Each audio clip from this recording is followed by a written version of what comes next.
Bienvenidos, esto es ADN Pergamino y trataremos en 30 minutos de brindarle la mejor información agropecuaria. Los temas que tenemos para hoy serán agroecología extensiva, rotación agrícola ganadera y la situación de los cultivos de invierno. Estos son los profesionales que tenemos para hoy. Transición hacia la agroecología extensiva por el ingeniero Hernán Mauro. Integración de variables del sistema productivo por el ingeniero Rodolfo Gil. Rotación agrícola ganadera por el ingeniero Juan Ostojich. Situación del sector lácteo en nuestro país por el médico veterinario Eduardo Cogo.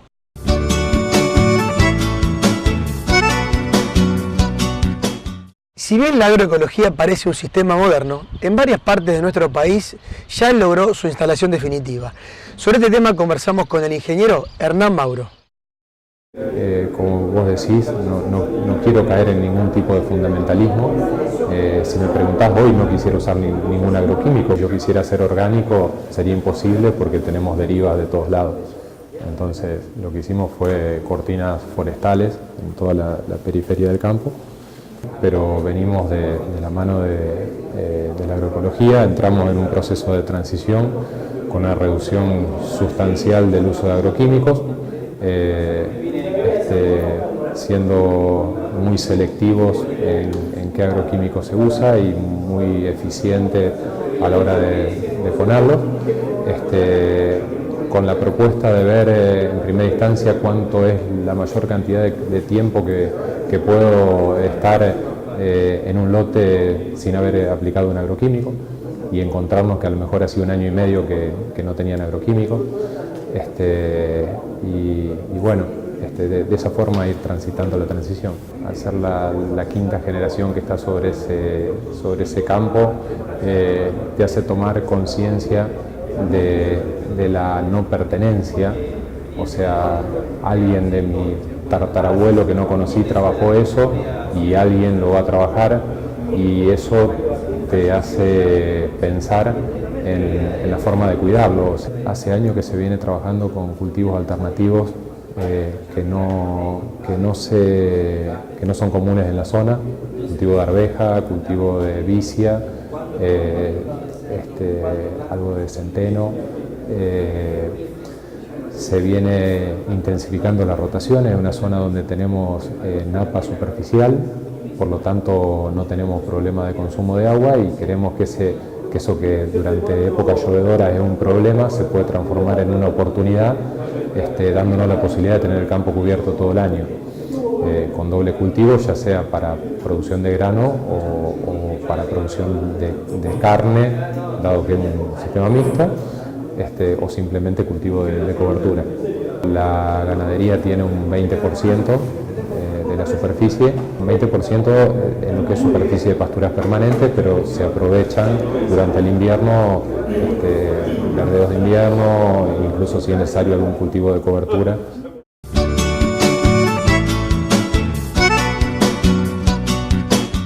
Después de haber comprado en marzo de la empresa Quinagro, John Deere acaba de comprar PLA.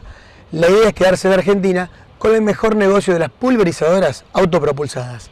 Quédense con nosotros, en apenas unos minutos volvemos con más información.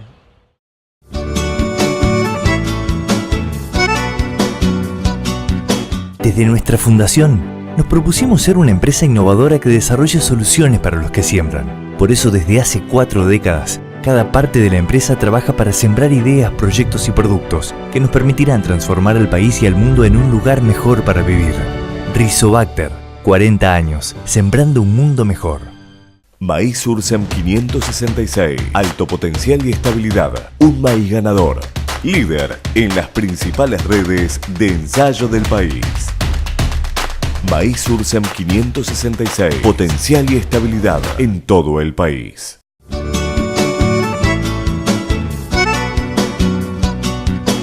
La integración de variables de un sistema productivo tiene en cuenta varios aspectos, entre ellos los financieros, los económicos y los climáticos. Sobre este tema conversamos con el ingeniero Rodolfo Gil.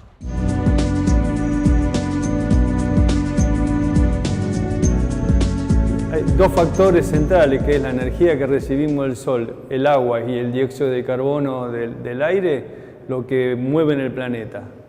Cualquier planta, cualquier organismo vegetal, lo que hace es tomar agua, básicamente el agua que está almacenada en el suelo, la transpira a la atmósfera y en ese proceso de transpiración captura, secuestra el dióxido de carbono, primero para producir una antena verde que siga captando energía solar y después para producir biomasa, que parte de esa biomasa es el grano, es el forraje que nos permite sostener nuestra empresa, pero fundamentalmente nos ayuda a sostener la materia orgánica del suelo, que es el primer componente que sostiene la capacidad productiva del suelo. Con lo cual, si nosotros queremos conservar el suelo, lo que tenemos que hacer es utilizar más agua para producir más materia orgánica. Si nosotros utilizamos tecnologías que me permiten capturar el agua, vamos a estar conservando indirectamente el suelo. Y por otro lado, el hecho de que no se me vaya el agua, por ejemplo por escurrimiento,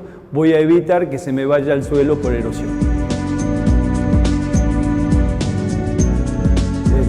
Utilizar eficientemente los recursos y cumplir con los procesos básicos de la naturaleza. Lo que hace la naturaleza es alcanzar un equilibrio entre la construcción a través de estos procesos que yo comentaba recién de la fotosíntesis y descomposición. Nosotros a través de una agricultura reduccionista como la que estamos aplicando, por ejemplo, un cultivo por año, en realidad estamos descomponiendo más de lo que estamos construyendo, con lo cual el sistema tiende a degradarse. Lo que tendríamos que hacer es tratar de imitar, representar lo más posible a la naturaleza, fundamentalmente haciendo un uso eficiente de los recursos. ¿Qué recursos? La radiación, el agua y los nutrientes básicamente.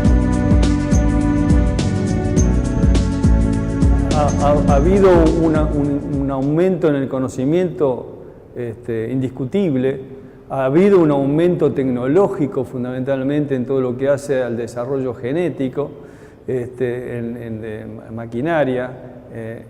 Vemos que los sistemas se siguen degradando, producto de una falta de intensificación o insuficiente intensificación de cultivo más parecido a lo que hace un proceso natural. También sumado a una falta de diversificación, donde básicamente la agricultura nacional se funda en uno o dos cultivos, en un territorio vasto en cuanto a condición de suelo y clima. Sin embargo, la base agrícola se funda en uno o dos cultivos nada más. En el tiempo que se ocupa el suelo con esos cultivos y en el uso que se hace del agua. No es casual pensar que parte de los problemas que estamos teniendo de inundaciones y de ascenso de las napas, más allá de que hay cambios que tienen que ver con ciclos más húmedos que otras épocas, también tiene que ver como que estamos haciendo una subutilización del recurso agua utilizando un solo cultivo por año en función de la oferta de lluvia que tenemos.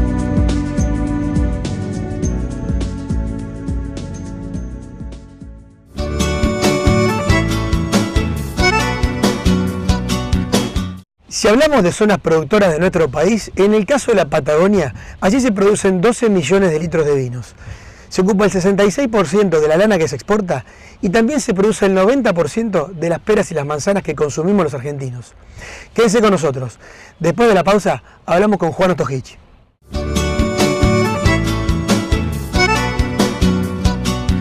Desde nuestra fundación, nos propusimos ser una empresa innovadora que desarrolle soluciones para los que siembran. Por eso, desde hace 4 décadas, cada parte de la empresa trabaja para sembrar ideas, proyectos y productos que nos permitirán transformar al país y al mundo en un lugar mejor para vivir.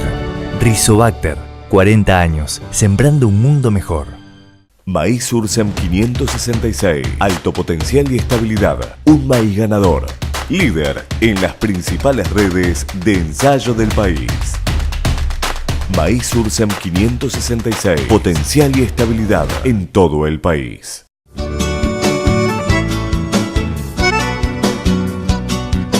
La expansión de la agricultura a zonas no tradicionales ha hecho que se intensifique mucho más el uso del suelo. Sobre este tema y fundamentalmente sobre rotaciones agrícolas ganaderas, hablamos con Juan Ostojich.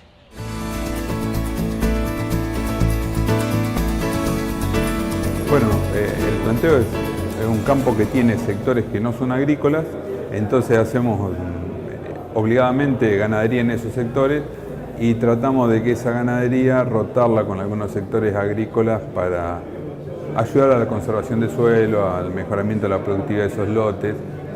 Este es un campo de casi 2.400 hectáreas y mirá, este año, que fue realmente un año complicado en la zona con la sequía, los mejores resultados se vieron en esos lotes que vienen de rotación agrícola-ganadera. Pasar de 13 quintales a 25, el lote 13 quintales, el lote que viene con muchos años de agricultura, con rotación, porque son 2 años de soja y 1 de sorgo, con rotación dentro de la agricultura, sin pastorear los rastrojos, 13 quintales por una sequía realmente muy grave, muy fuerte. Y el lote de al lado, misma variedad, pero que viene de una rotación de pastura, tuvo con pastura durante 6 años y hace 2 que está en agricultura, 24 quintales. Ahí están los números. Y en cuanto a ganadería, bueno, tratamos de no perder plata. Estamos obligados a hacer ganadería, lo digo, y entonces intensificamos y le hacemos algún aporte de estos lotes agrícolas con silo de planta entera de avena, con rollo, con algo de grano, para lograr que la productividad en esos campos con muy poca capacidad, son campos de costa de rollo, cañada, logren una buena productividad. O sea, en realidad hay que tratar de mantener, es una ganadería de cría, tratamos de mantener la vaca, la fábrica de terneros, lo mejor posible como para que realmente cumplir el objetivo de la producción de terneros y lograr destetes y venta de alrededor del 80%. La gran ventaja de la pastura es la recomposición de suelos, el trabajo de las raíces de las gramíneas en cuanto a estructuración, el trabajo de las leguminosas en cuanto a perforación, la formación de poros y demás, y el balance de materia orgánica positivo. La materia orgánica, el cemento, las partículas del suelo, eso es fundamental. Esa es, creo que, la gran ventaja.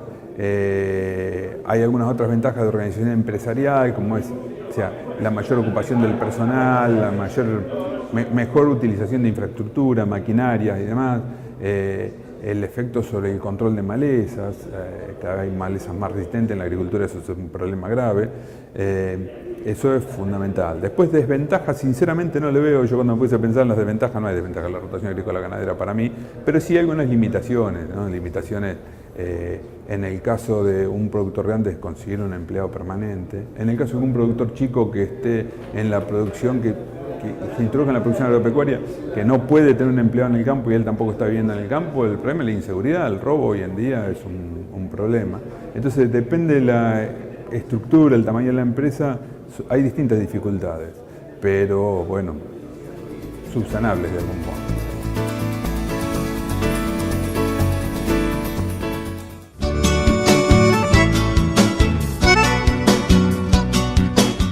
La fuerte devaluación y un precio que hoy recibe el productor muy por debajo del que debería estar recibiendo son algunos de los aspectos que conversamos con el médico veterinario Eduardo Cobo para hablar de la situación crítica que está atravesando el sector lácteo. Eduardo, buenos días. La situación de los tamberos no es fácil, la situación de todo el sector lácteo no es fácil y de alguna manera estaría bueno que nos brindes tu opinión y el panorama con que te estás encontrando hoy día. Sí, como vos bien decís, Pablo, la situación de la lechería cambió mucho después de la devaluación que tuvimos. Y bueno, como se sabe, hoy la realidad es que la lechería está con costos en dólares, dolarizada en un 70-80% de sus costos en dólares. Y bueno, tenemos como siempre el mercado interno que es el fuerte de la lechería argentina, ¿no?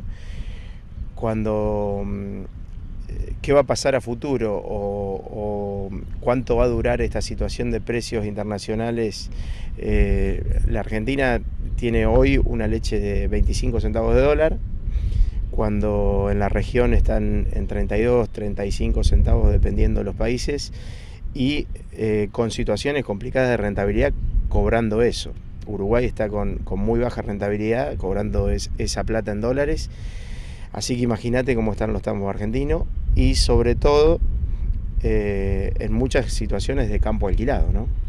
La realidad es que el productor argentino se preocupa y hace las cosas muy bien y va como de alguna manera siendo más eficiente en su producción. De hecho, hemos aumentado la cantidad de litros con respecto a la campaña pasada. Sin embargo, por más que se aumentaron los litros, se aumentó también mucho los costos. ¿Cómo lo ves de aquí en adelante, pensando más que nada en aquel productor que sale a alquilar y no el tambero que tiene su propio establecimiento? Sí, la realidad es muy diferente de acuerdo a cada productor. Eso es así, siempre fue así. Hay una heterogeneidad muy grande en los productores de leche de la Argentina y como vos bien decís, hay diferentes niveles de eficiencia. Por supuesto que el productor que es más eficiente tiene un poco más de herramienta para luchar en estos momentos de crisis, pero hoy te diría que la totalidad de los productores está produciendo con un costo superior al que percibe por el litro de leche. Hay informes oficiales de INTA en los últimos meses sobre la rentabilidad negativa de los tambos y la realidad es que uno tiene que analizar caso por caso, porque no es lo mismo alquilar un campo en nuestra zona Pergamino, zona núcleo, donde los alquileres están alrededor de 14 a 16 quintales de soja para hacer tambo, que analizarlo en otras zonas donde se pagan por litro de leche y la aptitud de los campos es diferente. La realidad que nos lleva a producir, la eficiencia está de la mano de cuántos litros por hectárea puedo llegar a producir y cuánta comida nos puede dar el campo. Hoy cuanto menos comida tenés de afuera y cuanto más leche sacás por hectárea, está la llave, digamos, de buscarle la eficiencia, ¿no? Yo te diría que la tendencia va a ser a que cada productor se concentre más, que las vacas que se vendan, obviamente una parte de los tambos que se venden van a carne y otras vacas se relocalizan y por eso pasa este fenómeno que vos decías, que se produce más leche que el año pasado, comparando mes a mes, pero por una cuestión de que hay tambos más grandes, obviamente un poco más eficientes que los tambos chicos, pero yo creo que en la lechería, si queremos una lechería que de cara a la exportación y a que haya un saldo exportable que pueda ser importante como para poder tener un precio balanceado entre el mercado interno y la exportación, para que haya ese saldo exportable necesitamos de todos. Necesitamos de productores que tengan rentabilidad para poder crecer. Necesitamos obviamente reglas lo más claras posible, porque la devaluación ya lleva 3-4 meses y el productor lechero no puede esperar a que lleguen los 32 centavos de dólar que vale la leche afuera para poder solventar este momento de crisis, porque cuando te llega 6 meses tarde tenés un financiero de un mes y medio debiendo de tu producción, y levantar ese financiero con una renta limitada es muy difícil. ¿Con qué tiene que ver la eficiencia, Eduardo? Tiene que ver con saber qué pasturas sembrar, en qué momento sembrarlas, en qué momento comprar, ajustarse a cuestiones de buenas compras que después nos repercutan en el área financiera, o empezar a industrializar de alguna manera esa producción de leche que tenés y ese sobrante que tenés. Sí, lo que apuntás vos son dos puntos diferentes, digamos. Uno es ser eficientes en producir, que ahí sí es una cuestión de planificar cuáles son las especies que mejor producen en cada zona, ser eficientes en producir kilos de materia seca, que te diría que esa tecnología está disponible, pero después cómo lo utilizamos. O sea que la lechería tiene por un lado la presupuestación forrajera, pero por otro lado es el día a día, que lo que nosotros decimos tecnología de proceso, hacer cómo sacamos leche con todos los kilos de materia seca que pudimos hacer por hectárea, ¿no? Y en eso cada productor es totalmente individual, digamos. Cada uno hace lo que puede a veces y algunos otros que son más eficientes hacen lo que se debe hacer. en ese abanico de hacer lo que se puede y lo que se debe, está toda la lechería. Y nos encontramos con situaciones muy diferentes. Nos encontramos con situaciones de que realmente niveles de ineficiencia que aún recomponiendo precio van a seguir siendo ineficientes. Y nos encontramos con empresas que han adoptado tecnología, hace mucho que están en el negocio, lo conocen muy bien, están en campos muy bien rotados, muy bien trabajados, producen mucho pasto por hectárea y esos tambos cuando se recomponga el precio van a tener rentabilidad. Eso desde el punto de vista de la producción. Y el otro punto que vos tocabas del valor agregado, por supuesto que el que pueda darle valor agregado y sacarse del medio eslabones de la cadena que le ganan al litro de leche, es muy común encontrarse con productores diciendo, pero si la leche en el supermercado vale 35 pesos y a mí me pagan 6. Es real, pero cuando uno ha tenido la suerte de sentarse con industriales y gente que está en la cadena de valor y se pone a desglosar costos, el costo argentino realmente existe y es un costo muy pesado, tanto para las empresas que industrializan como para la cadena comercial. Por lo cual, todo aquel que pueda sacarse algún eslabón de la cadena y darle valor agregado a su producción, va a tener más herramientas para salir de la crisis, ¿no? La mayoría de las actividades se concentra y uno lo ve cada vez más. Ocurre con los semilleros, ocurre con el área de los agroquímicos y también ocurre con el área del lácteo. Probablemente el precio lo terminen formando entre 2 o 3 grandes empresas a nivel país. ¿Cómo hace el productor que no está dentro de la zona grande, productora lechera, lo que puede ser Cuenca Santa Fe o Cuenca Córdoba, para tener alguna posibilidad de tener un buen precio pensando que no está en una zona típicamente lechera? Sí, hoy se está dando una situación que, como vos decís, el precio lo manejan las grandes y las pymes van atrás de ese precio. El problema es que hoy las empresas grandes están exportando lo que tienen para exportar y no están buscando leche. Por una cuestión de que hay un clearing entre empresas, las empresas medianas y chicas, el excedente de leche se lo pasan a esas empresas y eso genera de que las empresas que están exportando no salgan a buscar leche. Entonces va a estar retardando la actualización del precio al productor, esa situación. Por lo cual estamos muy complicados porque el mercado interno tampoco está muy ávido de comprar. Entonces las chicas no pueden aumentar porque si aumentan no venden. Y las grandes no salen a buscar porque si les sobra a las chicas se la pasan a las grandes. Entonces el productor está en una trampa que realmente vamos a ver cuánto dura y quién puede perdurar en el tiempo hasta que llegue el precio real de exportación, que es entre 30 y 32 centavos que debería valer la leche hoy, ¿no? Esos 5 centavos que faltan de dólar son los que el productor de hoy está necesitando, aunque sea para equilibrar las cuentas.